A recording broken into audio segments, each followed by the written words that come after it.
5ই আগস্টের পরে ইসলামিক রাজনৈতিক দলের নেতাকর্মীরা চাঁদাবাজি করছে, ধর্ষণ করছে, খুন করছে, অপরাধ সংগঠিত করছে, টেম্পো স্ট্যান্ড দখল করছে, এরকম কয়টা ঘটনা আছে প্রমাণ দিন তো।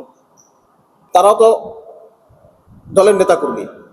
আর যে সমস্ত দলের নেতাকর্মীরা এই চাঁদাবাজি টাজাবাজি করে তারাও তো একটা দলের নেতাকর্মী। তারা করে না, আপনার দলের ছেলেরা কেন করে?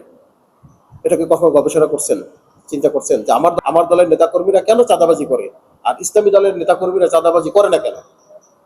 বরং কেউ যদি বিপদে পড়ে, কেউ কোনো কোথাও যদি বন্যা হয়, কোথাও যদি কেউ বিপদে পড়ে, তার যদি ঘর ভাঙে যায়, ওই ইসলামী দলের নেতাকর্মীরা গিয়া ঘর উঠে দিয়ে আসে।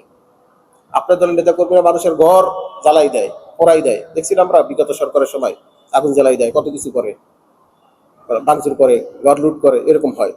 কিন্তু দেখছেন মাদ্রাসার ছাত্ররা বা ইসলামী দলগুলোর নেতাকর্মীরা টুপি পাঞ্জাবি পইরা পাগড়ি পইরা মানুষের ঘর আগুন জ্বালাই দিয়েছে, মানুষের ঘরে লুট করছে, অমুকের মাইয়েরা টাইনে রাস্তায় নিয়ে আসছে, এরকম দেখছেন?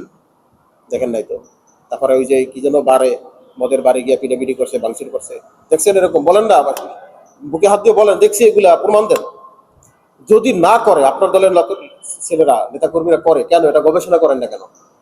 এটা গবেষণা করে বের করেন যে আমার দলের ছেলেরা করে, ওদের দলের ছেলেরা চাঁদাবাজি করে না, সন্ত্রাসী করে না।